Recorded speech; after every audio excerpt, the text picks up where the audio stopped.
ونصلي على رسوله الكريم أما بعد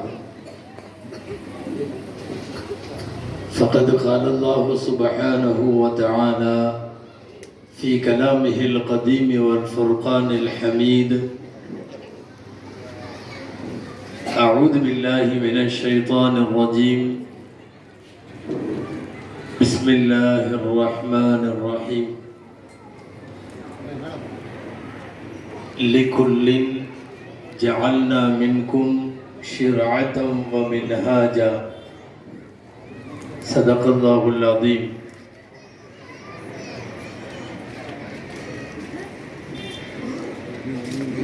وقال رسول الله صلى الله عليه وسلم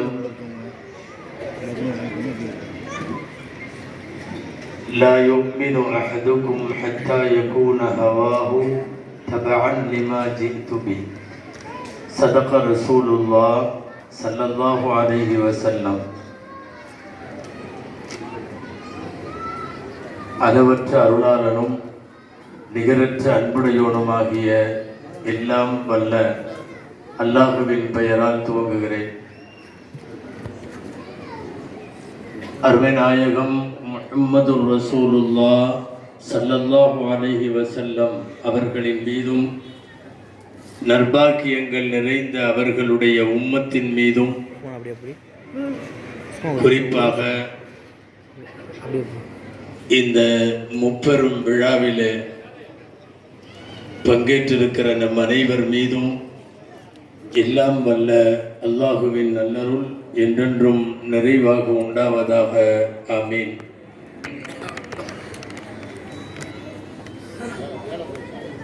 கண்ணியத்திற்கும் மரியாதைக்கும் உரிய உலமா பெருமக்கள், விழாவினுடைய தலைவர், விழாவிலே பங்கேற்று உரையாற்றியவர்கள், முன்னிலை வகிப்பவர்கள், இந்த ஊருடைய மார்க்க ஸ்தாபனங்களினுடைய பிரதிநிதிகள் மற்றும் நிர்வாகிகள், இங்கே மஸ்ஜித் அபூபக்கர் சித்திக் பள்ளிவாசல் மற்றும் மதரசாவினுடைய நிர்வாக அங்கத்தினர்கள், இந்த ஊரினுடைய பள்ளிவாசல்களிலும் மதரசாக்களிலும் பணியாற்றுகிற சங்கைக்குரிய இமாம்கள் மற்றும் உஸ்தாதுகள், இந்த நிறைவு நிகழ்ச்சியில் இருக்க முன்னாலே உரையாற்றி அமர்ந்திருக்கக்கூடிய கண்ணியத்திற்குரிய சொல்லின் செல்வர் ஏகே ஹசரத் கிபிலா அவர்கள், எனக்கு முன்னாலே உரையாற்றிய அன்பு சகோதரர் இஸ்மாயில் ஹசனி ஹசரத் அவர்கள், இந்த நிகழ்ச்சியை நெறிப்படுத்தி நடத்தி கொண்டிருக்கக்கூடிய இதனுடைய அனைத்து நிர்வாக அங்கத்தினர்கள், 2 நாட்களிலும் விழாவிலே பங்கெடுத்தவர்கள், இப்போது வருகை தந்திருக்கிற பெரியோர்கள், அமைதியாய் செவிமடுக்கிற தாய்மார்கள், அன்பிற்குரிய சிறார்கள், உங்கள் அனைவருக்கும் என் ஆரம்பமான அஸ்ஸலாமு அலைக்கும் வரஹ்மத்துல்லாஹி வபரகாத்துஹ்.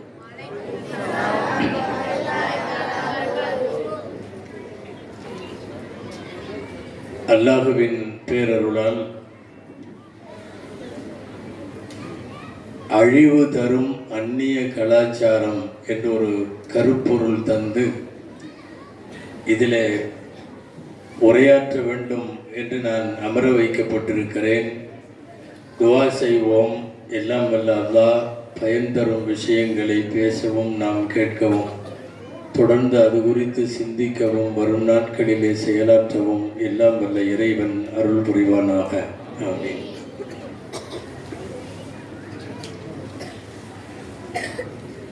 அழிவு தரும் அந்நிய கலாச்சாரம் என்று சிந்திக்கிற போது, ஆண்களோடு நான் பேசுவதை, உரையாடுவதை விட பெண்களுக்கு அதிகமாய் சொல்ல வேண்டும். அந்த அடிப்படையில் ஆண்களை விடவும் இங்கே பெண்கள் அதிகமாய் வந்திருக்கிறார்கள் என்பதை விட அவர்கள் அமைதியாய் செவிமடுக்கிறார்கள் என்பது இங்கே மகிழ்வான செய்தி. இந்த தலைப்பு குறித்து சில முக்கியமான செய்திகளை நான் முதலில் ஒரு முன்னுரையாக சொல்லி விடுகிறேன். அன்பிற்குரியவர்களே, இந்த உலகத்தில் எவ்வளவு கோடி கொட்டி கொடுத்தாலும் கைமாறு முடியாத ஒரு மாபெரும் பாக்கியம் அல்லாஹ் வழங்கி இருக்கிறான். நாமெல்லாம் தீனுல் இஸ்லாமின் அங்கத்தினர்கள். தீனுல் இஸ்லாம் மனிதர்கள் உருவாக்கிய மார்க்கம் அல்ல. தீனுல் இஸ்லாமை உருவாக்கியவன் ரப்புல் ஆலமீன். இஸ்லாத்தினுடைய சட்ட திட்டங்களை வகுத்தளித்தவன் ரப்புல் ஆலமீன். மார்க்கம் அல்லாஹ்வுடைய மார்க்கம் என்று குர்ஆன் சொல்லுகிறது. மனிதர்கள் உருவாக்கிய எதுவாக இருந்தாலும் அது காலப்போக்கில் காலாவதியாக இருக்கும், மாற்றப்பட்டிருக்கும், மறுபரிசீலனையாவது நடக்கும். இந்த மார்க்கம் மனிதன் உருவாக்கியதல்ல. இந்த மார்க்கத்தின் சட்டங்களும் மனிதர்கள் சொன்னது அல்ல. முழுக்க முழுக்க அல்லாஹுவால் ஏற்படுத்தப்பட்டு அல்லாஹுவால் இந்த உலகத்திற்கு சொல்லப்பட்டு அவனால் சில தீர்க்கதரிசிகள் அனுப்பப்பட்டு அவன் சொன்னதை அந்த தீர்க்கதரிசிகள் வாழ்ந்து காட்டி வழிகாட்டினார்கள். குர்ஆனில் அல்லாஹ் சொல்லுகிறான், உங்கள் ஒவ்வொருவருக்கும் ஒரு பாதையை, ஒரு ஷரீஅத்தை நான் ஆக்கி இருக்கிறேன். லிகுல்லின் ஜஅல்னா மின்கும் ஷிர்அத்தன் வ மின்ஹாஜா. உங்கள் ஒவ்வொருவருக்கும் ஒரு பாதை, ஒரு ஷரீஅத், ஒரு பாட்டை, பயணிக்க வேண்டிய பாதை, இவைகளை எல்லாம் நான் தந்திருக்கிறேன் என்று எல்லாம் வல்ல அல்லாஹ் குர்ஆனிலே சொல்லி தருகிறார். அந்த அடிப்படையில் உலகத்தில் ஆக உயர்வானது இஸ்லாம். யாரையும் அண்ணாந்து பார்த்து ஆகா அது பரவாயில்லை என்று நாம் சொல்ல வேண்டிய அவசியம் நமக்கு இல்லை. இஸ்லாத்திலே இருக்கிற கொள்கை பார்த்து, கோட்பாடு பார்த்து, செயல்பாடு பார்த்து, பழக்கம் பார்த்து, இங்குள்ள சுன்னத்துகளை பார்த்து அவனவன் அண்ணாந்து பார்க்க வேண்டுமே தவிர வேறு யாரையும் நாம் அண்ணாந்து பார்க்க கூடாது. ஆகா அமெரிக்காவிலே இப்படி, ஆகா ஆஸ்திரேலியாவிலே அப்படி, ஆகா அந்த மதத்திலே இப்படி, இந்த மதத்திலே யாரையும் பார்க்க வேண்டியதில்லை என்பதல்ல, பார்க்க கூடாது. உலகத்தின் ஆக உயர்ந்த கொள்கை கோட்பாட்டிற்கு நாம் சொந்தக்காரர்கள். அறிவு ரீதியாக, ஆன்மீக ரீதியாக விளங்கிக் கொள்ளக்கூடிய ஒரு மார்க்கத்திற்கு நாம் எல்லாம் வழித்தோன்றல்கள். இஸ்லாத்தினுடைய பாடம் என்ன தெரியுமா? இஸ்லாத்தினுடைய முதல் பாடம் ஹைருல் கலாமி கிதாபுல்லாஹ். உலகத்தில் நாங்கள் பெற்றிருக்கிற குர்ஆனை விட சிறந்த பேச்சும் எழுத்தும் உலகத்திலேயே கிடையாது. உலகத்திலேயே பெருமான் ஸல்லல்லாஹு அலைஹி வஸல்லத்தினுடைய வாழ்வியல் வழிமுறைகளை போல் உலகத்தில் எதுவும் சிறந்ததில்லை. இந்த ரெண்டு கான்செப்ட் ரொம்ப முக்கியமானது. எங்கள் குர்ஆனை விஞ்சி உலகத்தில் மனித குலத்திற்கு வழிகாட்டுகிற எதுவும் கிடையாது. எங்கள் நபி ஸல்லல்லாஹு அலைஹி வஸல்லத்தை விட வாழ்ந்து வழிகாட்டிய அற்புதமான தலைவர் இந்த உலகத்திலே இல்லவே இல்லை. இந்த ரெண்டும் இன்றைக்கு வளருகிற தலைமுறையிட்ட பதிஞ்சிருக்கணும். வளரும் தலைமுறை என்ன செய்து தெரியுமா? எவனோ ஒரு நடிகனை பார்த்து அது போல மாறுது, யாரோ ஒரு நடிகையை பார்த்து மாறுது, இந்த குழந்தை பேசின மாதிரி சீரியலை பார்த்து மாறுது, பிக் பாஸ் பார்த்து மாறுது. ரோட்ல போறவன் வர்றவனெல்லாம் நமக்கு வழிகாட்டுறான்னா நாம கேவலமானவங்கன்னு அர்த்தம். ஆனால் இஸ்லாமிய வாலிபர்கள்ட்ட, வாலிப பெண்கள்கிட்ட உரத்து சொல்ல வேண்டிய ஒரு செய்தி என்ன தெரியுமா? நீ எந்த நடிகர் நடிகை எல்லாம் பார்க்கிறையோ அவன் உன்னை விட கேடு கட்டவன். உண்மை அதுதான். நீங்கள் உயர்ந்தவர்கள், உங்களின் பாதை உயர்ந்தது, உங்கள் பாரம்பரியம் உயர்ந்தது, உங்கள் மரபு உயர்ந்தது. நீங்கள் இந்த ஊரில் இருக்கலாம், அல்லது இந்த ஊரில் இருந்து தொழிலாக போய் எந்த ஊரிலும் இருக்கலாம். உலகத்தில் எங்கு வாழ்ந்தாலும் நமது பாரம்பரியம் பாதுகாக்கப்பட வேண்டும், நம்முடைய மரபு போற்றப்பட வேண்டும். இந்த ஊர் எப்படி இருந்தது, ஊரினுடைய பாரம்பரியம் என்ன, பழக்க வழக்கம் என்ன, கொஞ்சம் அந்த பக்கம் நகர்ந்த உடனே எல்லா ஷரியத்தினுடைய அமல்களையும் தூக்கி போடுவதல்ல. வளரும் தலைமுறையிடத்திலே சொல்ல வேண்டும், உலகத்தின் ஆக உயர்ந்த பண்பாடு, உயர்ந்த நாகரிகம், உயர்ந்த கலாச்சாரம், உயர்ந்த பழக்க வழக்கம் இஸ்லாத்தை தவிர வேறு எதுவும் இல்லை. மஹாசினுல் இஸ்லாம். இன்னைக்கு ரொம்ப மாறி போறாங்களே, எல்லா ஊர்லயும் கவலை போகலாம். பெரும்பாலான ஊர்களில் பேசுறதுக்கு போயிட்டு அங்குள்ள ஆலிம்கள்கிட்டையோ நிர்வாகிகள்கிட்டயோ நான் என்ன பேசணும் இங்க அப்படின்னு கேட்டா, ஊரு ரொம்ப மாறி போச்சு அஜர்த்து, துவா செய்யுங்க, அதை பத்தி பேசுங்க அப்படின்னு சாதாரணமா. என்ன மாறிடுச்சு? எல்லாம் மாறிடுச்சு. பேச்சு மாறிடுச்சு, ட்ரெஸ் மாறிடுச்சு, எல்லாம் மாறிடுச்சு.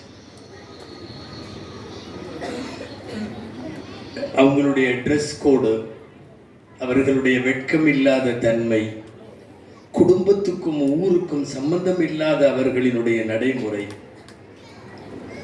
அவர்களை சொல்லியும் தப்பாக தெரியவில்லை. இன்னைக்கு இருக்கிற சூழ்நிலை இழுக்கிறது, சூழ்நிலை இழுக்கிறது. அவன் கெட்டு போக கூடாதுன்னு நினைச்சாலும் முடியாது போல தெரியும். இந்த காலத்திலையும் ஒருத்தர் கெட்டு போகாம இருந்தான்னா சொல்லிடலாம், நீ அவுளியாவா இருந்தாலும் இருப்படாப்பா, அல்லாஹ் கூப்பிட்டு சொர்க்கத்துக்கே அனுப்பிச்சாலும் அனுப்பிச்சிருவான்.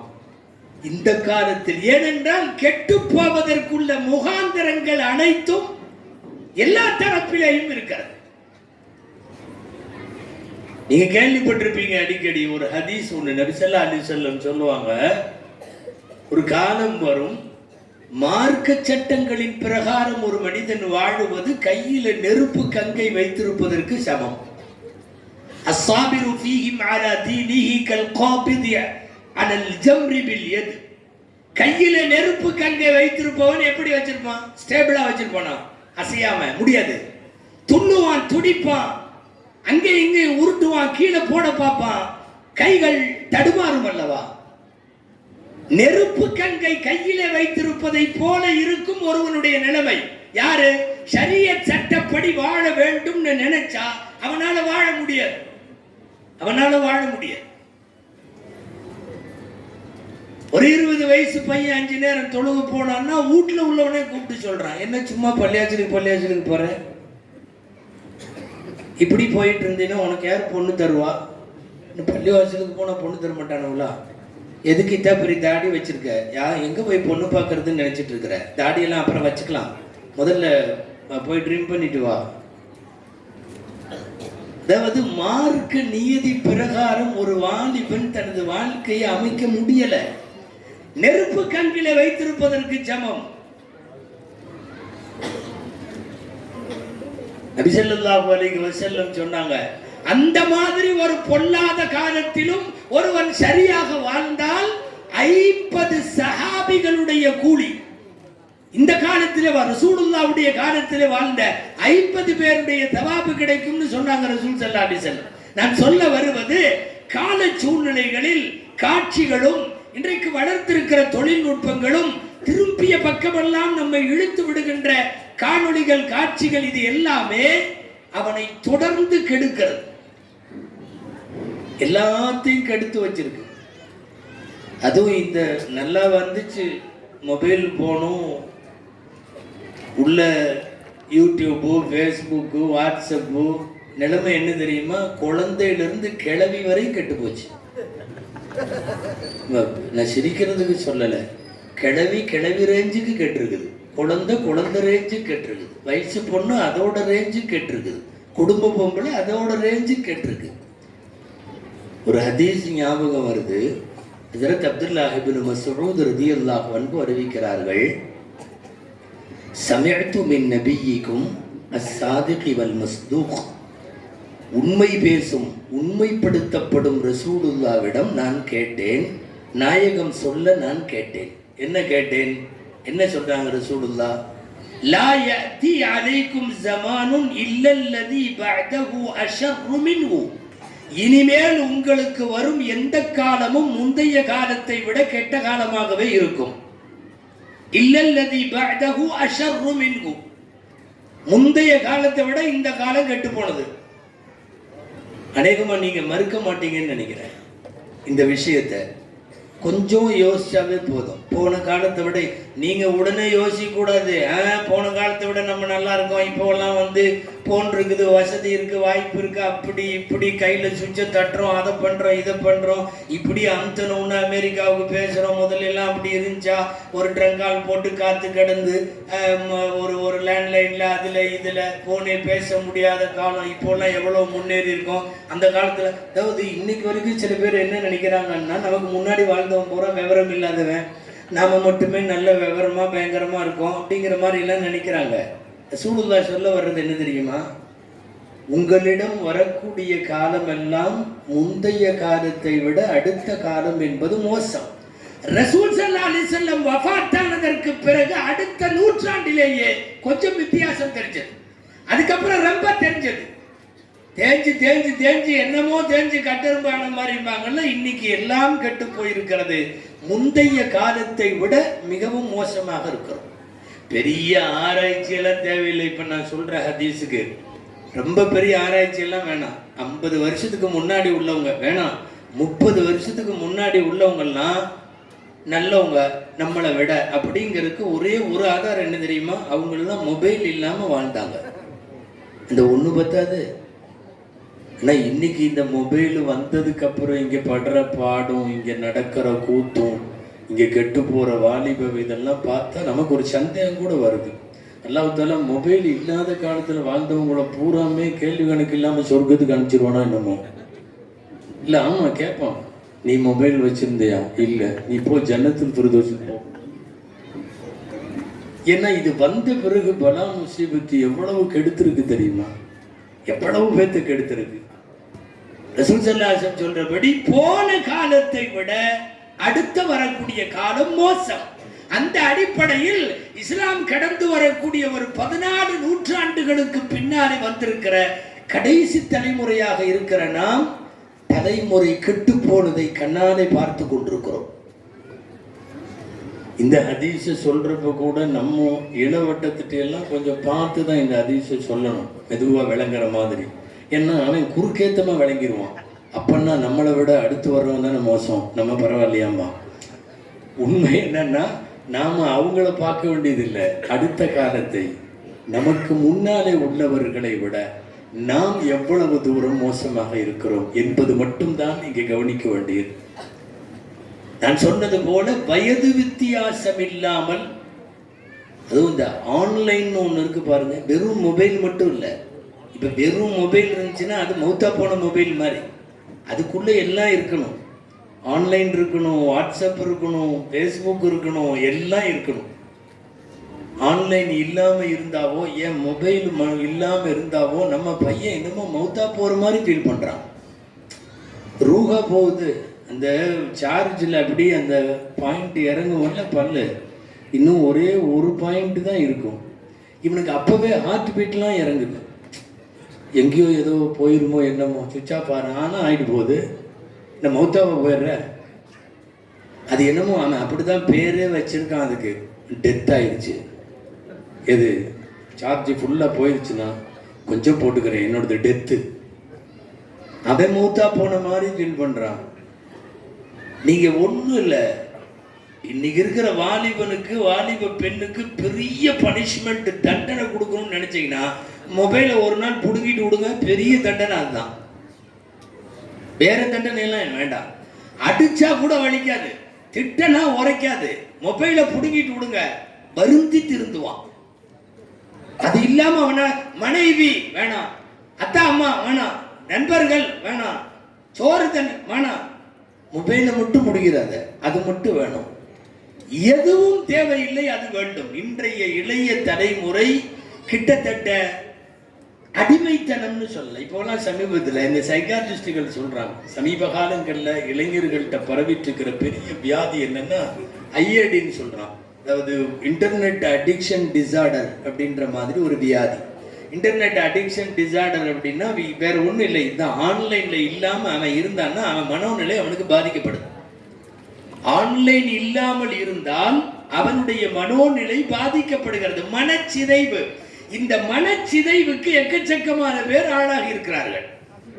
இன்றைக்கு ஒரு காலத்தை விட அடுத்த காலம் கெட்டது என்கிறபடி பார்க்கிற போது சின்ன குழந்தையிலிருந்து எல்லாரும் யூடியூபுக்குள்ள எல்லாம். இன்னைக்குள்ள சில வயசானவங்க ஒன்றும் தெரியறது இல்லையோ என்னமோ, சில கிழவிக அதுகளும் யூடியூப் பார்க்குறாங்க. அவங்களும் பேரன் போட்டு கொடுத்துட்றான், ஒரு பயானம் போட்டு விடுறாங்கிறான், அது போட்டு விடுது, அது உட்காந்து அந்த அம்மா கேட்டுக்குது. குடும்ப பெண்கள் அது ஒரு பக்கம் அது ஓடிட்டு இருக்கிறப்ப தான் சமையலே நடக்குது.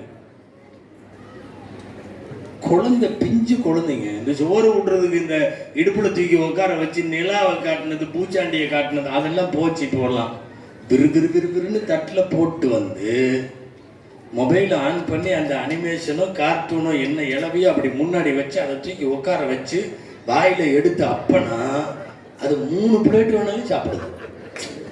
என்னன்னா எதிரில் உள்ள இது அப்படி அது பார்த்துக்கிட்டே இருக்கும். இந்த இடிஞ்ச செவத்துக்கு மண் அப்புறதுமாங்க, அந்த மாதிரி இந்த அம்மா வச்சு இந்த பக்கம் இது பண்ணிட்டே இருக்கு. சமயத்தில் என்ன தெரியுமா, இதுவும் ஒரு மொபைலை பார்த்துக்கிட்டு இது ஊட்டும், அது குழந்தையும் ஒரு மொபைலை பார்த்துக்கிட்டு அது சாப்பிடும்.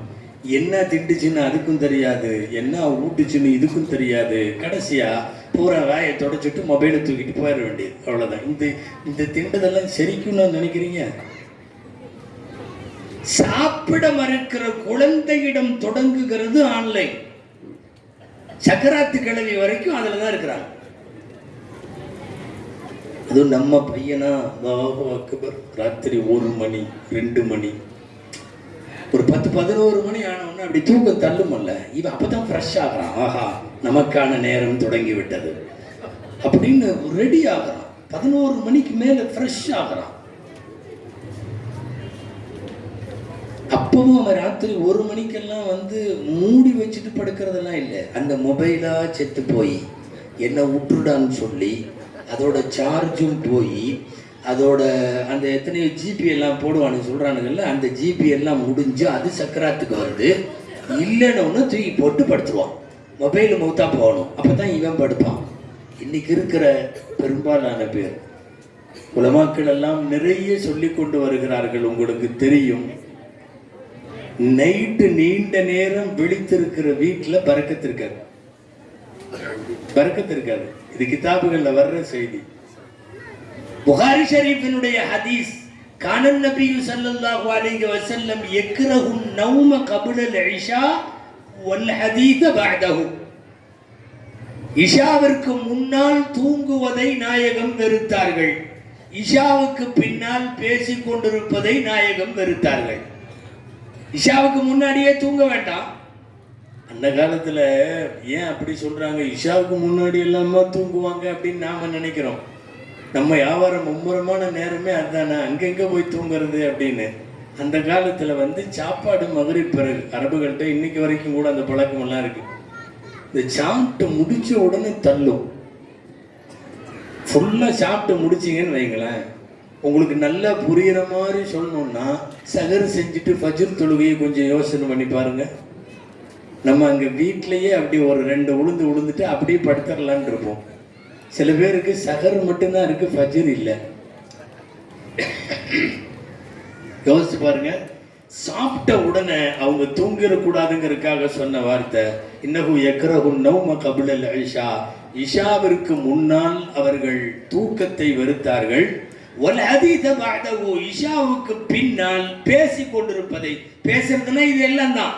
இந்த உலகம் சார்ந்து இயக்கங்களுக்காக பேசுவது, கண் விழிப்பது, அரட்டை அடிப்பது, சினிமா பார்க்கறது, சீரியல் பார்க்கறது, வாட்ஸ்அப் ஃபேஸ்புக் பார்க்கறது, எதாக இருந்தாலும் அடங்கும். இதையெல்லாம் வெறுத்தார்கள். இஷாவுக்கு பிறகு நீங்க வந்து பேசக்கூடாதுன்னு சொன்னா ராத்திரி 12 மணி 1 மணியை என்ன சொல்ல, ஒரு 2 மணிக்கெல்லாம் நம்ம பையன் படுக்கிறானே, அல்லாஹு அக்பர். சஹாபாக்கள் தாபீன்களுடைய காலத்தில் அவங்க தஹஜ்ஜத்துக்கு எந்திரிச்ச நேரம் அது. 7:45 இஷாவை தொழுதுட்டு 8 மணிக்கெல்லாம் படுத்திருப்பாங்க அவங்க. 2 மணிங்கிறது அவர்கள் இரவு தொழுகைக்கு இந்த உம்மத்தினுடைய முதல் தலைமுறை மக்கள் எழுந்த நேரத்தில் தான் இந்த தலைமுறைக்காரன் தூங்க போகிறான். எங்க விளங்கும்? பூரிக அலா உம்மத்தி ஃபீ புகூரிஹா. இந்த உம்மத்திற்கு அதனுடைய, அங்க இடையில ஒரு பயான் நடக்குது, கொஞ்சம் இங்க கவனிங்களாமா தயவு செஞ்சு. பூரிக அலா உம்மத்தி ஃபீ புகூரிஹா. அதிகாலையில் பரக்கத்து செய்யப்படுகிறது இந்த உம்மத்துக்கு. அதிகாலையில பூரா தூங்குற சமுதாயம். வாங்கல அந்த பள்ளி, பெரிய பள்ளி, இந்த பள்ளி, எல்லா பள்ளிக்கும் வாங்கல பார்க்கலாம். எத்தனை இளைஞர்கள் ஃபஜ்ர்ல நிக்கிறான்னு பாருங்களேன். பூரா வெள்ளதாடியா இருக்கும். எத்தனை இளைஞன் ஃபஜ்ரில் இருக்கிறான். வீட்டுக்கு எப்படி பரக்கத்து வரும்? ஊருக்கு எப்படி பரக்கத்து வரும்?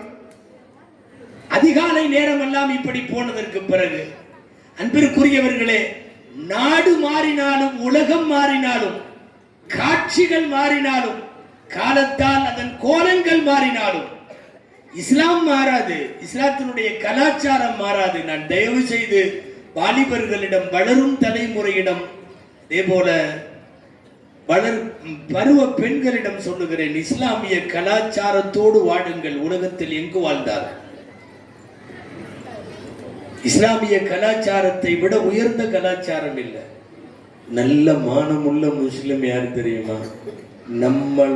நம்மளை பார்த்து அடுத்தவன் தன்னோட லைஃப் ஸ்டைலை மாத்திக்கிற மாதிரி இவன் நடப்பான். அவன் தான் பியூர் முஸ்லிம். எவனையோ பார்த்து இவனை மாத்திக்கிறான்னு வைங்களேன், இது கணிசடன்னு அர்த்தம், விளங்காதுன்னு அர்த்தம். திடீர்னு நம்ம ஊர்ல எல்லா பையனும் தாடி வைப்பான், அப்படியே ஒரு கோடு. என்னடா அஜர்தெல்லாம் சொல்லாத வச்சானோ, திடீர்னு தாடியெல்லாம் வைக்கிறானோன்னு கூப்பிட்டு கேட்டா, தலைவர் அந்த படத்துல வச்சிருக்காரு. அது யாரு தலைவர் தெரியுதா? எவனோ ஒரு ஒரு லூசு பையனா இருப்பான். சாக்கடைத்தனமாக வாடுபவர்கள் இவனுக்கு வழிகாட்டுறாங்க. அவன் அடுத்த படத்துல தாடி எடுத்துருவானா, இவனும் எடுத்துருவான். திடீர்னு ஊரு பூரா மொட்டை அடிச்சு சுத்துறானவங்க நிறைய பேர். என்னடான்னா, அங்க ஏதோ ஒரு நடிகர் அவன் மொட்டை அடிச்சிருப்பான், இவன் ஊரு பூரா மொட்டை அடிப்பான். உன்னுடைய ட்ரெஸ்ஸை, உன்னுடைய தலையை, உன்னுடைய ஹேர் ஸ்டைலை, உன்னுடைய ட்ரெஸ் கோடை, உன்னுடைய லைஃப் ஸ்டைலை, உன்னுடைய சிவிலைசேஷனை, நாகரிகத்தை, இதையெல்லாம் தீர்மானிக்கிற இடத்தில் நடிகர் நடிகைகள் இருக்கிறார்கள் என்றால் நீங்கள் எவ்வளவு மோசமானவர்கள். நான் நல்லா சொல்றேன், மிக இல்லை. உன்னை பார்த்து அந்த நடிகன் திருந்தட்டும், அவ்வளவு அயோக்கிய அவனுங்க. நீ ஏன் அவங்கள பார்த்து திருந்தணும்? நீ ஏன் அவங்கள பார்த்து ட்ரெஸ் போடணும்? கண்ணியமாவே இப்போ எல்லாம் ட்ரெஸ் போட மாட்டேங்கிறான். எல்லா ஊர்லயும் தான். நான் பெரிய சென்னையில் இருக்கிறத மட்டும் சொல்லலை, இந்த ஊர்ல இருக்கிறதையும் தான் சொல்றேன். நல்ல சட்டைகளை போட மாட்டேங்க. ஒரு டிஷர்ட் ஒன்று, அது வவுத்தோட முடிஞ்சிருது, அதுக்கு கீழே இறங்க மாட்டேங்குது. பேண்டையாவது நல்லா போட்டு தொலைகிறான்னா லோ ஹிப்புன்னு ஒரு பேண்ட் போடுறான், அது இடுப்பு எலும்புல நிற்கிது அல்லாவோட அமானத்தில். ஆமாம், ஜஸ்ட் மிஸ் ஆனாலும் அபாயம் ஆயிரும். அப்படி ஒரு பேண்ட் பௌத்தோட, அப்படி ஒரு டிஷர்ட். இந்த லட்சணத்தில் முன்னாடி பக்கம் வயிறில் கொஞ்சம் தெரியும், பின்னாடி பக்கம் முதுகில் தெரியும். இதோட வந்து இவன் சஜிதா செஞ்சா எல்லா கிரகமும் தெரியும். விரிவாக சொல்ல வேண்டியதில்லை, உங்களுக்கு தெரியும். பின்னாடி நிற்கிறவன் பூரா தொழவ முடியாது. இதில் வேற இவன் பணியில் போட்டிருப்பான் ஹியூமன் பீயிங் அப்படின்னு போட்டு, மனிதாபிமானம். என்னடா ஹியூமன் பீயிங்? என்ன சட்டை நீ போடுறது? நீ வச்சிருக்கிறது என்ன முடி? உங்கள் ஊர்லாம் இல்லைன்னு நினைக்கிறேன். இப்போ தான் நிறைய ஊரில் இப்போ தான் கொஞ்சம் கொஞ்சமாக மாறிட்டு வருது. சில பேர்லாம் அப்படியே கத்தி தூக்கி நிறுத்தின மாதிரி முள்ளமன்றி மாதிரி நிற்கிறான் முடி. அப்படிதாங்க முடி வைக்கிறான். அதுக்கு என்னமோ பேர் சொல்கிறான் அந்த கட்டிங்க்கு. என்ன கட்டிங்மா? ஸ்பைக்கு. அதெல்லாம் கரெக்டாக சொல்லுவாங்க. ஆயத்து டிஷானா தான் பிரச்சனை. அது பூரா தூக்கிட்டு நிற்கிது. முதல்ல அதை எப்படித்தான் நிறுத்துறானுங்கன்னு தெரியல. காற்றடிச்சாலும் அசைய மாட்டேங்குதுங்க. வண்டியில் போயிட்டே இருக்கிறப்ப கொஞ்ச நேரம் வண்டியை ஓரம் கட்டி நிறுத்தி கரெக்டாக நிற்குதான்னு பார்த்துக்கிறான். நிற்குதுன்னு ஒன்று திரும்ப போகிறான். என்ன இது ஹேர் ஸ்டைலு? இது என்ன? யாராவது ஒருத்தன் வைக்கிறத பார்த்து நம்ம வச்சிடுறதா? அக்பர். இப்போலாம் சில பேர் அடர்ந்த காடு மாதிரி பேன்னு இந்த பக்கமெல்லாம் சுருள் சுருளாக வச்சுட்டு அவனை பார்த்தாவே பேய் மாதிரி இருக்கு. என்னமோ வச்சிருக்கான். யாராவது பார்த்து விட்டு நீ ஏன் அப்படி நடக்க வேண்டும்னு கேட்கிற. நபிகள் நாயகம் ஸல்லல்லாஹு அலைஹி வஸல்லம் தொழுக மட்டும் சொல்லி தரல, நோன்பு ஜக்காத்து ஹஜ்ஜ மட்டும் சொல்லி தரல, ஆதாபுகளை சொன்னார்கள், ஒழுக்கங்களை சொன்னார்கள், ஒழுங்குகளை சொன்னார்கள். ஒருத்தர் செக்கச்சவேன்னு ட்ரெஸ், சிகப்பு கடல்ல ட்ரெஸ்ஸுன்னு அது இதெல்லாம் இல்லை, சும்மா என்னமோ ஒரு பெண்கள் போடுற மாதிரி ஒரு துணி, அதை போட்டார். தண்ணி வேணாம்ப்பா, எதுக்கு? சென்னையில எல்லாம் தண்ணி கொண்டு வந்து வச்சா பேச்சை முடிச்சிருங்கன்னு அர்த்தம். இல்லை, முதல்ல எல்லாம் சீட்டு கொடுப்பாங்கல்ல, இத்துடன் முடித்து கொள்ளவும் நேரமாகி விட்டதுன்னு கொடுப்பாங்க. அப்படிலாம் இப்போ கொடுக்கறது இல்லை. கண்ணியமாக என்ன பண்ணுறான் தெரியுமா, நேராக கொண்டு வந்து ஒரு பாட்டில் வைப்பானோ, முடிச்சிருன்னு அர்த்தம். ஆமாம், தமிழில் தண்ணி காட்டுறதுன்னு சொல்லுவாங்க. அதுக்கு பேர் தண்ணி பாட்டில் வைக்கிறது இல்லை, தண்ணி காட்டுறதுன்னு அர்த்தம். சிகப்பு கிணறுல ஒரு சட்டையை போட்டு வந்து உட்காந்தாருல நபி ஸல்லல்லாஹு அலைஹி வஸல்லம் சொன்னாங்க, இவர் வேற இந்த மாதிரி நிறங்கள்ல போடாம வேற நிறத்துல இவர் சட்டையை மாத்திக்கலாமே அப்படின்னு சொன்னாங்க. பாபு கராஹதி லவுனில் ஹும்ரதி, இப்படி ஒரு பாடம் சரியான ஹதீஸ் நூல்கள்ல அபூதாவுதுல இப்படி ஒரு பாடம் இருக்கிறது. சிவப்பு நிறத்தை மக்ரூஹ் என்று ஆண்களுக்கு சொன்னதை பற்றிய பாடம் என்ன தெரியுமா? செக்க செவேன்னு அப்படி ஒரு அடையாளத்தோட போட வேணும். அவர் மறுநாள் ஓடி போனவர் மறுநாள் வரும்போது நீட்டா ட்ரெஸ் போட்டு அந்த கலர்லாம் மாத்திட்டு வந்து உட்காந்துட்டாரு. இன்னொருத்தர் பொம்பளையா ஆம்பளையான்னு தெரியாத அளவுக்கு பின்னாடி ஜடை தொங்குது, முடி அது பாட்டில் போய். இப்போ நிறைய பேர் அப்படி வச்சுட்டு சுத்துறான். வண்டியில பின்னாடி பார்த்தா ஜடை, ஏதோ லேடிஸ் ஓட்டிட்டு போகுதுன்னு பார்த்தா இவன் தான் ஜடை விட்டுருக்கான். நபி ஸல்லல்லாஹு அலைஹி வஸல்லம் பார்த்துட்டாங்க. நான் சொல்றது எல்லாமே ஹதீஸ்ல சரியான ஹதீஸ்ல இருக்கு. ரசூலுல்லாஹ் பாபு கத்இல் ஜும்மா, ஜும்மத்தின்னா இது கொண்ட ஜடை. அப்ப ரசூலுல்லாஹ் பார்த்துட்டு இவருக்கு என்ன வந்தது, இதை வெட்டினா நல்லா இருக்குமே அப்படின்னு சொன்னதுதான் தாமதம். கொஞ்ச நேரத்திலேயே ஆள் அங்கிருந்து அப்படியே எஸ்கேப் ஆகி போய் எல்லாம் சரி பண்ணிட்டு வந்து நீட்டா உட்காந்துட்டாங்க. நிறைய ஹதீஸ்கள் இப்படி. ஒரு தலை சீவாம பட்ட மாதிரி இருக்கிறார் தலையெல்லாம். இப்போ எல்லாம் அது ஃபேமஸ் தெரியுமா உங்களுக்கு? ஒரு காலத்துல சீவிட்டு போறது தானே நாகரிகம், இப்ப சீவாம இருக்கிறது நாகரிகம். வண்டியில போறப்ப சீவன தலைய நிக்க வச்சு களைச்சு விட்டுட்டு போறான், திரும்ப போறான். எங்க நல்லா இருக்கிற தலைய களைச்சு விடுறாங்க, சீவாம வந்து உட்கார்றார். நபி ஸல்லல்லாஹு அலைஹி வஸல்லம் கேக்குறாங்க, அலா யஜிது அஹதுக்கும் மா யும்ஷிது ஷஅரஹு, உங்கள ஒருவருக்கு தன்னுடைய தலையை வாரி கொள்ளுவதற்கு சீப்பு கிடைக்கலையான்னு கேட்டாங்க.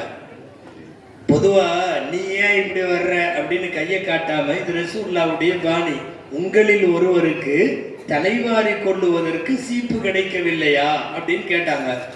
அப்பவே அவர் எந்திரிச்சு ஓடிட்டார், போய் கரெக்டா சீவி வந்து உட்காந்துட்டார். நான் ஒரு சிலதெல்லாம் உங்களுக்கு கவனத்துக்கு கொண்டு வர்றேன். நபி ஸல்லல்லாஹு அலைஹி வஸல்லம் எதெல்லாம் பேசியிருக்காங்கன்னு பாருங்க. கிழிஞ்ச ட்ரெஸ் போட்டு ஒருத்தர் வர்றாரு. நபி ஸல்லல்லாஹு அலைஹி வஸல்லம் கேட்டாங்க, ஏன் காசு இல்லையா, இவ்வளவு கிழிஞ்ச ட்ரெஸ் போட்டிருக்கீங்க? காசெல்லாம் இருக்கு. ரசூலுல்லாஹ் திரும்ப கேட்டாங்க, காசு இருக்குன்னு சொன்ன உடனே மினையில் மால், என்ன பணம் வச்சிருக்க, ஏதாவது ஏழைப்பாளையோ என்னவோ கிழிஞ்ச ட்ரெஸ்ஸை போட்டிருக்காரு. மினையில் மால், என்ன காசு வச்சிருக்க? அவங்க சொன்னாங்க, அவர் சொன்னாரு ஆட்டு மந்த வச்சிருக்காரு. பெரிய பணக்காரருங்க, கிழிஞ்ச ட்ரெஸ். நபி ஸல்லல்லாஹு அலைஹி வஸல்லம் சொன்னாங்க, ஃபல் யூர அஸ்ரு நிஅமத்தில்லாஹி அலைக், அல்லாஹ் கொடுத்த நிஅமத்து ஓ இதுல தெரியணும், மாத்தமா காட்டக்கூடாது. கிழிஞ்ச ட்ரெஸ்ஸை ஏழை போடலாம், கிழிஞ்ச ட்ரெஸ்ஸை இல்லாதவன் போடலாம். கோடீஸ்வரனும் கிழிஞ்ச ட்ரெஸ் போட்டு இல்லாதவன் மாதிரி நடிக்கிறது கூடாது. அல்லாஹ்வின் மீது புரிந்திருக்கிற நியமத்து காட்டப்படும். நான் இளைஞர் சமுதாயத்திடம் கேட்கிறேன், இதையெல்லாம் கொஞ்சம் யோசிங்களேன். ரொம்ப டார்க் கலர்ல சட்டை போடுபவர்களை வேண்டாம் என்கிறார்களே, இதுக்கு பேரு என்ன? தலை சீவாம வர்றவங்களை சீவிட்டு வாங்கன்னு சொல்றாங்களே, இதுக்கு பேரு என்ன? கொண்டையும் ஜடையும் போட்டிருக்கிற ஆண்களை கூப்பிட்டு இதை நீங்க வெட்டி சரி பண்ண கூடாதான்னு கேட்ட உடனே அவர் போய் வெட்டிட்டு வந்தாரா இல்லையா, அதுக்கு பேரு என்ன? கிழிஞ்ச ட்ரெஸ் போடாத நல்ல ட்ரெஸ் போடுன்னு சொன்னாங்கல்ல, அதுக்கு பேர் என்ன?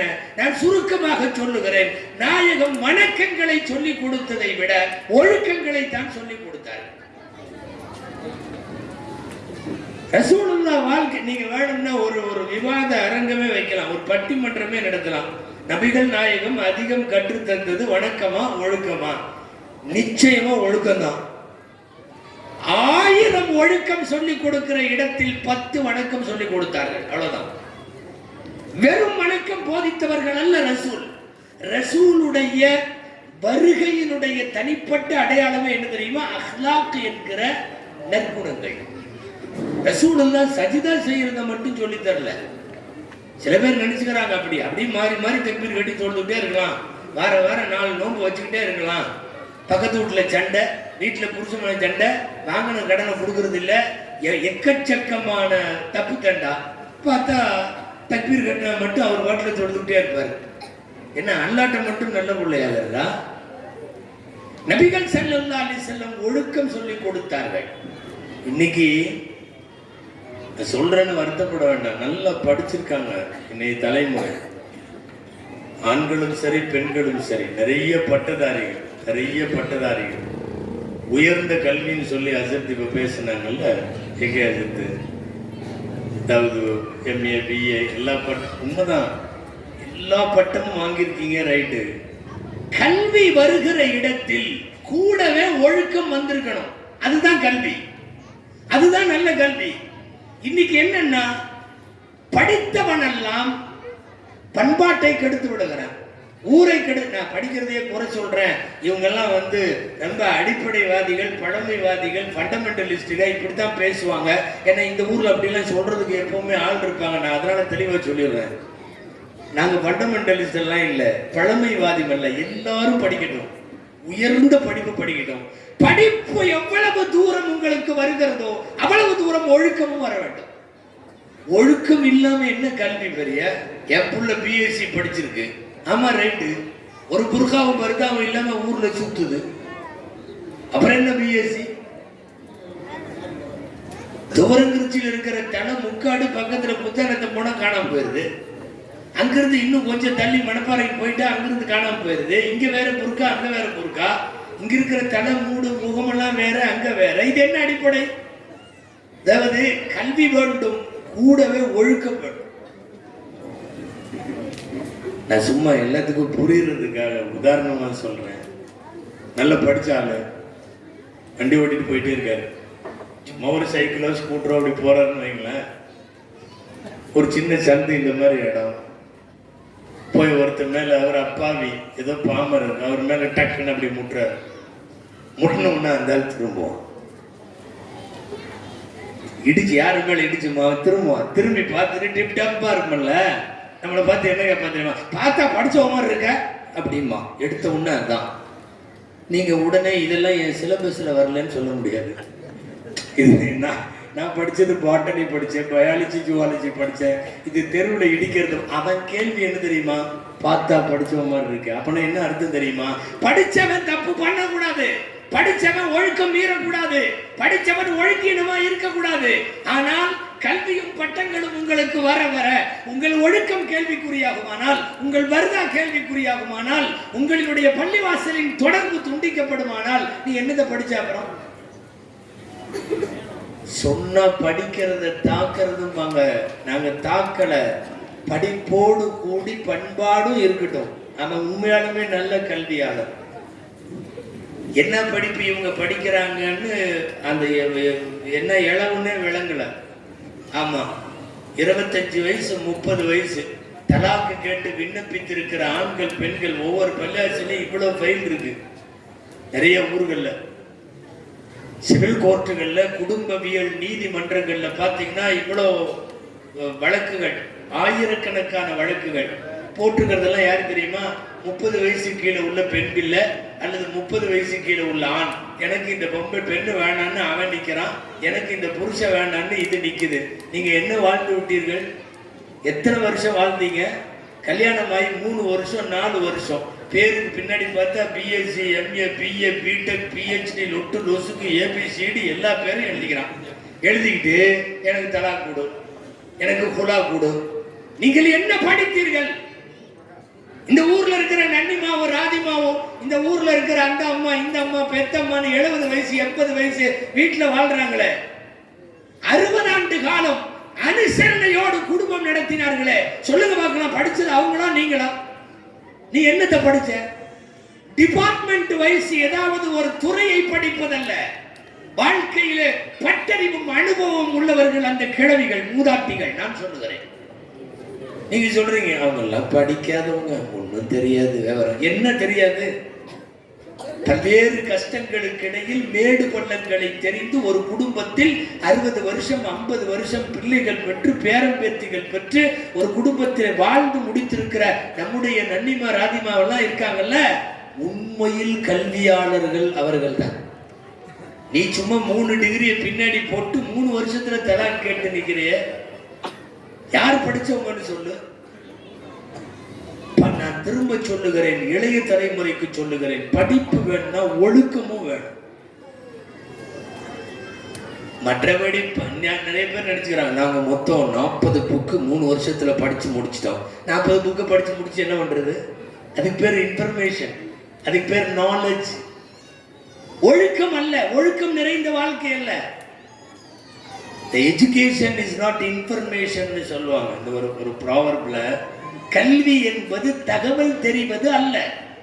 நான் மொத்தம் 50 புத்தகம் படித்து முடித்து விட்டேன், நான் மொத்தம் 80 பக்கம் படித்து முடித்து விட்டேன். யாராவது ஒரு ஆலிம் சார் அவர் நான் 100 கிதாப் ஓதிட்டேன் 200 கிதாப் ஓதிட்டேன், தொழுகவே வர மாட்டேங்கிறார், பரலும் தொழுக மாட்டேங்கிறார், ஒண்ணுமே இல்லை, இஸ்லாமிய அடையாளம் இல்லை, தொப்பி இல்லை, தாடி இல்லை, எதுவும் இல்லை. நீ 100 கிதாப் ஓதி என்ன பிரயோஜனம்? நான் 50 புக்கு படிச்சிருக்கேன், நான் யூஜி முடிச்சேன், பிஜி முடிச்சேன், ஓஜி முடி, என்ன ஜிஎம் முடி, அதெல்லாம் ஒண்ணும் இல்லை ஜி, அவ்வளவுதான். என்ன ஒழுக்கம் வேண்டும். இவருங்க நம்மளை விட ஆடு மாடெல்லாம் நல்ல தகவல் தெரிஞ்சிருக்குது. நம்ம நினைச்சிருக்கோம் நம்ம தான் நம்மளை விட நல்லா தெரியும். நாய் நரி பூனை எல்லாத்துக்கும் தெரியும். என்ன ஒரு ஒழுக்கமும் நேர்த்தியும் உள்ள வாழ்க்கை மனுஷன்கிட்ட இருக்கிற மாதிரி அவங்கள்ட்ட இருக்கிற. மற்றபடி தகவல்லாம் நல்லா தெரியும் அவங்களுக்கு. ஒரு குச்சியை தூக்கி கையில வச்சுக்கிட்டு ஆட்டை கூப்பிட்டு பாருங்க, வந்துருமா? எவ்வளவு நம்மளை விட அட்வான்ஸா இருக்கு தெரியுமா? அங்க இருக்கிற நாய் நீங்க இங்க குனிஞ்சோன்னு ஓடிடும். கல் எடுக்கிறதுக்கு நீங்க கல் எடுக்க குனிஞ்சிங்களோ அல்லது கீழே விழுந்து கர்ச்சீப் எடுக்க குனிஞ்சிங்களோ, குனியும் போதே அப்படியே எஸ்கேப் ஆயிடும். ரொம்ப அட்வான்ஸா இருக்கு அதெல்லாம். நம்ம நினைச்சுக்கிறோம் நாய்க்கு அறிவு இல்லை, இதுக்கு அறிவு இல்லை, அதுக்கு அறிவு இல்லை, உனக்கு தான் இல்லை. காரி தயீப் சாபு ஒரு கிராமத்துல நடந்த செய்தி எழுதுறாங்க. என்ன தெரியுமா? குரங்கு தொல்லை ரொம்ப அதிகமா இருந்துச்சான் ஒரு ஊர்ல. குரங்கு தொல்லை. மலைக்கு கீழே அந்த ஊரு, அங்க மேல குரங்கு இருக்கும். காலையில எல்லாம் ஒன்னா குரூப்பா இறங்கும், கீழே வந்து இருக்கிறத திங்கும், இருக்கிறத கடிக்கும், வீடுகளுக்குள்ள எல்லாம் பூந்தும், பட்ட பாத்திரத்தை எல்லாம் ஊட்டும். இப்படி எல்லாம் ஆச்சா இல்லையா? குரங்குங்க வந்துட்டு போயிட்டே இருந்துச்சு. ஊருக்காரங்கெல்லாம் யோசிச்சாங்க என்ன மாதிரி பண்ணணும், என்ன பண்றது? குரங்குனால சேட்டை அதிகமா இருக்கு, குரங்கு சேட்டை. ஊர்ல இருக்கிறவங்கலாம் சேர்ந்து இந்த மாதிரி ஒரு கூட்டமா கூடி உட்காந்து ஆளுக்கால ஆலோசனை பண்ணி கடைசியில என்ன முடிவு பண்ணா, விஷத்தை கலந்து ரொட்டியை சுட்டு வச்சிருவோம். வர்ற குரங்கு பூரா ரொட்டியை திங்கிட்டோம், திண்டா எல்லாம் மௌத்தா போயிடும். ஊர்ல குரங்குல இருந்து சலாமத் ஆயிரும்னு சொல்லி நீட்டா ரொட்டியை சுட்டு எல்லா இடத்துலயும் ரொட்டியை சுட்டு வச்சுட்டாங்க. வாசப்படியில ரொட்டி, அந்த சவுத்து மேல ரொட்டி, தட்டு மேல ரொட்டி, அங்கங்க ரொட்டி, பார்க்குற இடமெல்லாம் ரொட்டியா இருக்கு. குரங்கு காலையில இறங்குச்சு, அப்படியே ஒரு ஜமாத்தா இறங்குது. அதுக்கெல்லாம் தனியாவெல்லாம் வராது, ஒன்னா வரும், ஜமாத்தா வரும். அதுகளுக்குள்ள எல்லாம் கட்டுப்பாடு இருக்குது. பிரச்சனை நம்மள்கிட்ட தான் இல்லை, அதுங்க கரெக்டா வரும். அது தலைமை குரங்கு ஒன்று இருக்கு, லீடர்னு வச்சுங்களேன். அவர் சொன்னா தான் எல்லாம் செய்வோம், அதை அவர் சொல்றதே கேட்கும். இதெல்லாம் நம்மள்ட்ட மிஸ்ஸிங்கான விஷயங்கள், நீங்க தெரிஞ்சுக்கணும். விலங்குகள்கிட்ட அதெல்லாம் நல்லபடியா இருக்கு. இந்த தலைமை குரங்கும் பார்க்குது. நல்ல மூத்த குரங்குகள், சீனியர்ஸ் எல்லாம் இருப்பாங்கல்ல, அவங்க எல்லாம் பார்க்குறாங்க சம்திங் ராங், என்னமோ நடந்திருக்கு. கேட்டா கூட தரமாட்டானுங்க. இன்னைக்கு இத்தனை ரொட்டியும் சுட்டு வச்சிருக்காங்க. ஏன்னா கேட்டாலும் தரமாட்டானுங்க. இப்ப பார்த்து ஒரு ஹாஸ்பிட்டல்ல ரொட்டி, செவத்துல ரொட்டி, அங்க ரொட்டி, இங்க ரொட்டி, கேட்ல ரொட்டி, எல்லா பக்கம் ரொட்டி. அவன் சொல்லிட்டா யாரும் சாப்பிடாத, அமீர்ஷா உத்தரவு, யாரும் சாப்பிடாத. ஒரு குரங்கும் சாப்பிடலையே. நம்மளா இருந்தா அவங்களுக்கு தெரியாம இந்த பக்கம் 2 விட்டுருவோம். நம்ம பையன் தபருக்கு எடுத்து சாப்பிட்ற மாதிரி. யாரும் சாப்பிடல. அது எடுத்து ஸ்மெல் பண்ணுச்சு. ஸ்மெல் பண்ணிட்டு கீழே போட்டுருச்சு. குரங்குகள்கிட்ட சொல்லிடுச்சு, இது வேணாம், சாவறதுக்காக வச்சிருக்கிறாங்க, இதை யாரும் தொடாதீங்க. நான் என்ன கேட்குறேன், நமக்கெல்லாம் மூந்து பார்த்தா ஏதாவது தெரியுதா? நம்ம கொஞ்ச நேரம் 2-3 தடவை என்னமாவது சாப்பிட்றதுக்கு முன்னாடி மோந்து பார்ப்போம், ஒரு ஸ்மெல்லும் தெரியாது, மெதுவாக வச்சு பார்ப்போம், அப்புறம் நாக்கில் டச் பண்ணி பார்ப்போம், பிஸ்மில்லா ஒன்றும் செய்யாது, பிஸ்மில்லா சொல்லி சாப்பிட்டான்னு உள்ளே சாப்பிட்டு 3 நாள் பேதியாகி அதுக்கப்புறம் தான் வந்து நாம் நிறுத்துவோம். இந்த குரங்குலாம் என்ன செஞ்சது தெரியுமா? வாங்க எல்லான்ட்டு அந்த தலைமை குரங்கு மேலே போயிடுச்சு. விறுவிறுன்னு மலைக்குள்ளே போய் காட்டுக்குள்ளே போய் பர்டிகுலரா ஒரு மரத்துக்கு முன்னாடி நின்று, நான் வந்து அம்புலி மாமா கதை சொல்லலை, தயவு செய்து நினைச்சுங்க, ஒரு கிராமத்தில் நடந்த செய்தி, இது நடந்த செய்தி. பெரிய ஆலிம் காரி தையப் சாகுறவங்க அவங்க கிராமத்தில் நடந்ததை பூரா எழுதுறாங்க. போய் ஒரு மரத்துக்கிட்ட நின்று இலைய பறிச்சு எல்லா குரங்கும் ஆளுக்கு ஒரு இலைய சாப்பிட்டு முடிச்சுட்டு, அது விஷத்தை முறிக்கிற இலை, அதுக்கு தெரிஞ்சிருக்குது. சாப்பிட்டு முடிச்சுட்டு வந்து ரொட்டியை சாப்பிட்டுருச்சு, எல்லாமே சுட்டுட்டு வந்த ரொட்டியை சாப்பிட்டுருச்சு. நமக்கு தெரியுமா விஷத்தை முறிக்க எதை சாப்பிட்டா சாகலான்னு தெரியும், விஷத்தை முறிக்கிற இலை எது என்று நமக்கு தெரியுமா? காடுகளில் இருக்கிற குரங்குகளுக்கு தெரியும், ஆடு மாடுக்கு தெரியும். தன்னுடைய உடல்நிலையை தான் எப்படி வந்து மேனேஜ் பண்ணிக்கிறதுன்னு அதுகளுக்கு தெரியும். சாப்பிட்டு முடிச்சு போட்டு எல்லாம் வந்து ஆணுக்கு ஒரு இலைய தின்னுட்டு ரொட்டியும் சாப்பிட்டு முடிச்சிருச்சு. இவங்க ஜமாத்தார்கள் பூரா இங்கே உட்காந்து நிறைய ஜனாஜா இன்னைக்கு ஒழுகும் பார்த்துக்கிட்டே உட்காந்துருக்கான். சாயந்தரத்துக்குள்ள எப்படியாவது நிறைய பேர், அங்கிருந்து எந்த ஜனாஜாவும் ஒழுகல, ஊர்ல தான் 1-2 பேர் ஜனாஜா. இப்போ அன்பிற்குரியவர்களை நான் சொல்ல வர்றது என்னன்னா, ஒழுக்கம் இருந்தா தான் அது கல்வி. குரங்குக்கு கூட எல்லாம் தெரியும், நாய் நரிக்கு எல்லாம் தெரியும், பூனைக்கு எல்லாம் தெரியும். ஒருத்தர் எது நல்லது எது கெட்டது தெரியும். எல்லாம் தகவல் தெரிவதற்கு பெயர் கல்வி அல்ல. நீங்கள் வெறுமனே பிஎஸ்சி பிகாம் எல்லாம் பட்டம் வாங்கி வைத்திருக்கிறீர்கள், அதுக்கு பேர் அல்ல கல்வி. அது ஒழுக்கத்தோடு இருக்க வேண்டும். இன்னைக்கு அப்படி ஒழுக்கத்தோடு இருக்கா? நான் சொல்றதெல்லாம் வாலிப பசங்களை சொல்றேன்னு தயவு செய்து பொம்பளைங்க நினைக்க வேணாம், பருவ பெண்களையும் தான் சொல்றேன். என் பிள்ளையெல்லாம் நிஸ்வான்ல ஓதருவோம், ரொம்ப நல்ல புள்ள, நாங்க போட்ட கோட்டை தாண்டவே மாட்டா. ராத்திரி 1:30 மணிக்கு பெட்ஷீட்டுக்குள்ள லைட் எரியுது. 1:30 மணிக்கு என்ன பயானம் கேட்கிற? இல்ல 1:30 மணிக்கு மக்கா இமாம் சுதேசியுடைய கிராத்தா கேட்கிற? எங்கிருந்து தான் இவங்களுக்கெல்லாம் கான்டாக்டோ? அவன் 1:30 மணிக்கு அஸ்ஸலாமு அலைக்கும் அனுப்புறான், எங்கேயோ ஒருத்தன் இது வாலைக்கும் சலாம்னு அனுப்புது. இங்க இவங்க 2 பேரும், நம்ம பிள்ளையெல்லாம் நல்ல புள்ள, நம்ம பிள்ளையெல்லாம் போட்ட தாண்டாது. பல ஊர்களில் போட்ட கோட்டை தாண்டாதுன்னு சொல்லிட்டே இருந்தாங்க. அவன் ஜம்ப் பண்ணி போயிட்டான், தாண்ட. உண்மையாலுமே அந்த அசிங்கங்களும் கூட நடக்கத்தானே செய்கிறது. இதுவெல்லாம் வேற வேற ஆளுகளை பார்த்து அவங்க பழக்க வழக்கம், அவங்க கலாச்சாரம், அந்நிய கலாச்சாரங்கள் நமக்கு எப்படி செட் ஆகும்? நமக்கு எதுக்கு அந்த கலாச்சாரம்? அமெரிக்காவில் பண்றான், பிரிட்டன்ல பண்றான்னா பண்ணி தொலைடும், அவனுக்கு அது தேவை. நமக்கு நம் ஊர் உண்டு, நம் மண் உண்டு, நம் மரபு உண்டு, நம்முடைய முன்னோர்கள் இருக்கிறார்கள், அவர்கள் வழிகாட்டி இருக்கிறார்கள். தயவு செய்து நாகரிகம், பண்பாடு, கலாச்சாரம் என்கிற பெயரால் உங்க ஊருக்குன்னு உங்க குடும்பத்துக்குன்னு உள்ள மாண்புகளை எல்லாம் விட்டுட்டு வேற பக்கம் தயவு செய்து கவனத்தை செலுத்தாதீங்க. இன்னைக்கு எல்லாம் அவன் என்ன செஞ்சாலும் நம்ம செய்யறோம். ஃபாரின்காரன் என்ன முடி வெட்டுறான், என்ன அவன் பண்றத பூரா பண்றது. பர்த்டே, வெட்டிங் டே போல எல்லா டே, நிறைய டே வந்துருச்சு. வெட்டிங் டே முதல்ல எல்லாம் கொஞ்சம் அதிகமா இல்லாம இருந்துச்சு. இப்போ எல்லாம் கல்யாண நாள் அன்னைக்கு எனக்கு இது வாங்கி கொடுத்தாரு, கல்யாண நாளைக்கு போய் தனியா புடவை எடுத்து, கல்யாண நாளைக்கு பிரியாணி ஆக்கி. நம்ம நன்னிமா ராதிமா யாரையாவது பார்த்துருக்கீங்களா? அப்படி அவங்களுக்கெல்லாம் கல்யாண நாள் முதல்ல ஞாபகம் இருந்துச்சானே தெரியல. இதுக்கு இன்னைக்கு குறிச்சு வச்சுட்டு வெட்டிங் டேக்கு துணி எடுக்கிறான். சரி, வெட்டிங் டே எங்கிருந்து வந்துச்சு? எங்கேயாவது மார்க்கத்தில் சில பேர் இதையெல்லாம் பேசினாவே அவனுக்கு மூஞ்சி சுருங்கிடும். ஆமா, நீங்க இதையே பேசுறீங்க, நீங்க பயான் பண்ண வேண்டியதானே, பின்ன இதெல்லாம் இல்லாம வேற எது பயானாவது சொல்லி கொடுறாப்பா. அதாவது இங்கே அமெரிக்கால எல்லாம் ஒருத்தன் ஒரு பொண்டாட்டியோட 3 வருஷம் 4 வருஷம் வாழ்ந்தாவே பெருசு. அதுக்கு மேலே எல்லாம் வாழ மாட்டான். இந்த பொம்பளையும் வாழ விரும்ப மாட்டான், அவனும் வாழ விரும்ப மாட்டான். அதனால அவன் 3 வருஷத்தை கிராஸ் பண்ணான்னாவே அதை ஒரு செலிப்ரேஷனாக பண்ணுவான், ஒரு பண்டிகை, ஒரு கொண்டா. வெற்றிகரமாக நானும் என் மனைவியும் 3வது ஆண்டில் அடியெடுத்து வைக்கிறோம் அப்படின்னா அடுத்த வருஷம் தலா கூட போறேன்னு அர்த்தம், முடிஞ்சுன்னு அர்த்தம். 4 வருஷம் 5 வருஷத்துக்கு மேல அங்க ஒரு தம்பதியினர்கள் கண்டினியூ பண்ண மாட்டாங்க. அதனால அதை கொண்டு வந்தது வெட்டிங் டேவெல்லாம். இங்க திருமணம்ங்கிறது 1000 காலத்து பயிர். இங்க நன்னிக்கும் நன்னாவுக்கும் கல்யாணம் ஆகி 50 வருஷத்தை தாண்டி இருக்குது. கொள்ளு பேரன் கொள்ளு பேத்தி சொல்லு பேத்தி எல்லாம் பார்த்துட்டு உட்காந்துருக்கிறோம் நம்ம. அப்படி இருக்கிறப்ப இங்க எதுக்கு வெட்டிங் டே? அன்பிற்குரியவர்களே, கலாச்சாரம், அடுத்தவன் கலாச்சாரம், அடுத்தவனுடைய நாகரிகம் எல்லாம் நமக்கு தேவையில்லை.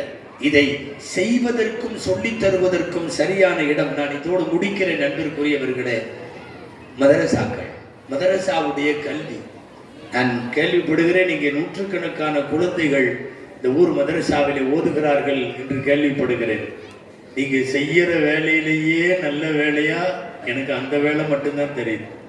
அதாவது நீங்க ஒரு பெரிய பிரம்மாண்டமான அரபிக் கல்லூரி வச்சு ஆளுங்களை எல்லாம் உருவாக்குறீங்கல்ல, அதையெல்லாம் விட முக்கியம் என்ன தெரியுமா? குழந்தைகள் மதரசா சரியா இருக்கணும். குழந்தைகள் மதரசா சரியா இருக்கணும். எக்கச்சக்கமா பரிசெல்லாம் கொடுத்து அதுகளை ஊக்குவிக்கணும். அந்த கல்வியின் வழியாகத்தான் நீங்கள் ஊருடைய பண்பாட்டை எல்லாம் தக்க வைக்க முடியும், காப்பாற்ற முடியும். நாளைய தலைமுறை குறித்த நம்பிக்கை நமக்கு ஏற்படும். இங்கேயும் கூட நிறைய பரிசெல்லாம் கொடுக்குறாங்களா நிர்வாகிகள்? சைக்கிள் எல்லாம் இறங்கியிருக்கோம், ரைட்டு. நீங்க தங்கம் கிராம் கொடுக்கறேன்னு சொல்லுங்க, எல்லா பொம்பளையும் போட்டியில சேர்ந்துடும். எத்தனை கிராம்? மாஷா அல்லாஹ். இந்த ராமநாதபுரத்துல பெண்களுக்குன்னு போட்டி வச்சாங்க. 1000 கேள்வியை கொடுத்து பதில மனப்பாடம் பண்ணி, என்ன பிரச்சனைன்னா 1 பவுன்னு அறிவிச்சிட்டாங்க. அடா அடா அடா, கிளவியெல்லாம் பேர் கொடுத்துருச்சு. நாளைக்கு மௌத்தா போற மாதிரி இருக்குது. தங்கம்னா பேர் கொடுக்காம இருக்குமா? எல்லா தங்கமும் பேர் கொடுத்துருச்சு. நான் பரிசளிப்பு விழாவில் பேசுறதுக்காக போற, முதல் பரிசு அறிவிக்கிறாங்க. கீழக்கரை, வயசு 78. இங்க 8 வயசு குழந்தை, 12 வயசு குழந்தையெல்லாம் போட்டி போடுது. அதோட இந்த அம்மா 78 வயசுல உட்காந்து அமுட்டு கேள்வி மனப்பாடம் பண்ணியிருக்குது. ஏன் தெரியுமா? 8 கிராம் தங்கம். நீங்க தங்கம்னு சொன்னீங்கன்னு வைங்களேன், அவ்வளவுதான், எல்லாம் போட்டியில சேர்ந்துருவோம். மாஷா அல்லாஹ். இன்னும் நிறைய குழந்தைகள், சுமார் 200-250 குழந்தைகள் ஓதுற மாதிரி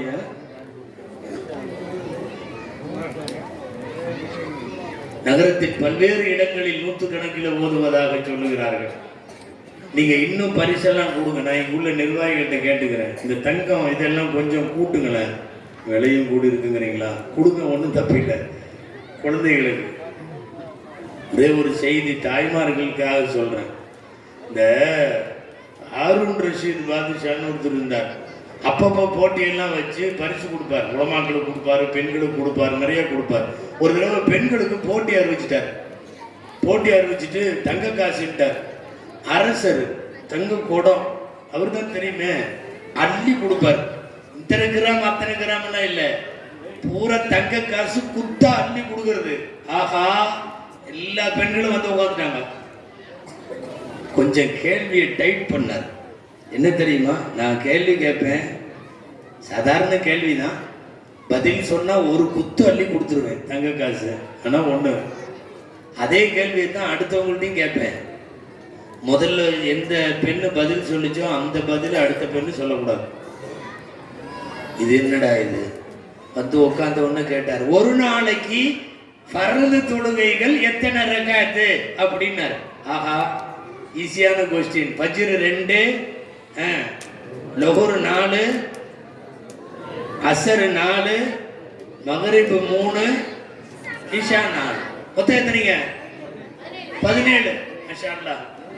ஒரு பொம்பளை அடிச்சு முன்னாடி ஓடி வந்துருச்சு.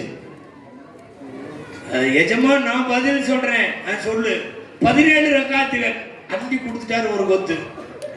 அடுத்த அம்மா வரிசை பிரகாரம் வந்துச்சு, அதே கேள்வி. ஒரு நாளைக்கு ஃபர்து தொழுகை எத்தனை ரகாயத்து?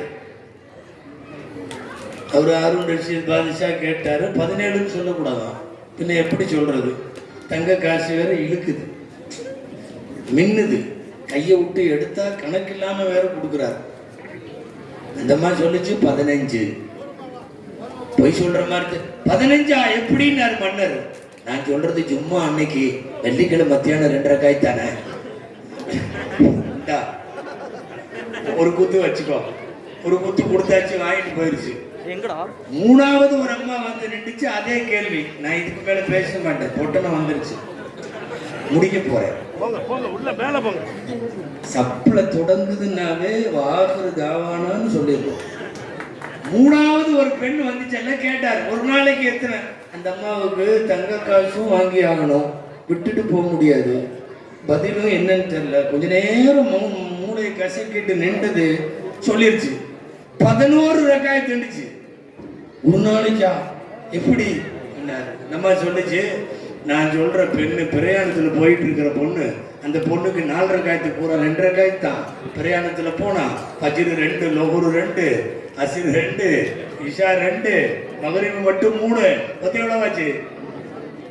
தங்க காசா அள்ளி. எதுக்கு சொல்ல வந்த தெரியுமா? குழந்தைகளுக்கு, பருவ பெண்களுக்கு, குடும்ப பெண்களுக்கு நீங்க யாருக்கு ஓத வச்சாலும், யாருக்கு கொடுத்தாலும் மார்க்க ரீதியாக நிறைய பரிசு பொருள்களை கொடுத்தவர்களை உருவாக்குங்கள். நாளைய தலைமுறை இன்றைய மக்தபிலிருந்துதான் உருவாகிறது. எனவே இந்த உயர்ந்த கல்விக்காக நீங்கள் செலவழிக்கிற தொகைகள் இன்னமும் மென்மேலும் அதிகமாக்க வேண்டும். இது ஊக்குவிக்கப்படவும் வேண்டும். நான் வாலிபர்களை, வாலிப பெண்களை, ஆண்களை கேட்டுக்கொள்கிறேன். உங்கள் ஊருக்கும், உங்கள் குடும்பத்திற்கும், உங்களுடைய மண் சார்ந்த மரபுகளுக்கும் சில கலாச்சாரமும் பண்பாடும் இருக்கிறது. எங்கு வாழ்ந்தாலும், என்ன சூழ்நிலை மாறினாலும் அவைகளை மட்டும் விட்டு கொடுத்து விடாதீர்கள் என்று உங்களை அன்போடு கேட்டு, எல்லாம் வல்ல அல்லாஹ் ஜல்ல ஷானுஹு தஆலா இந்த ஊரினுடைய நாளைய தலைமுறையை தீனுல் இஸ்லாமின் மிக உயர்ந்த கோட்பாடுகளை, கலாச்சாரங்களை தாங்கி நின்று வாழும் நல்ல தௌஃபீகை அல்லாஹ் இந்த ஊருக்கு வழங்குவானாக. இந்த நல்ல நிகழ்ச்சியை ஏற்பாடு செய்தவர்கள், ஒருங்கிணைத்தவர்கள், அல்லாஹ் நற்கூலிகளை எல்லோருக்கும் வழங்குவானாக என்று அல்லாஹ்விடத்திலே பிரார்த்தித்து நல்ல வாய்ப்புக்கு நன்றி சொல்லி வார்த்தைகளை முடிக்கிறேன். ஜஸாக்குமுல்லாஹு கைரல் ஜஸா வ ஆகிரு தஅவானா அனில் ஹம்துலில்லாஹி ரப்பில் ஆலமீன்.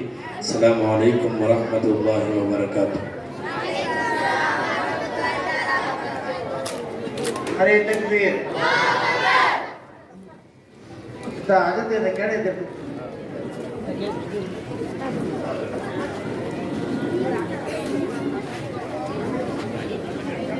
Thank you.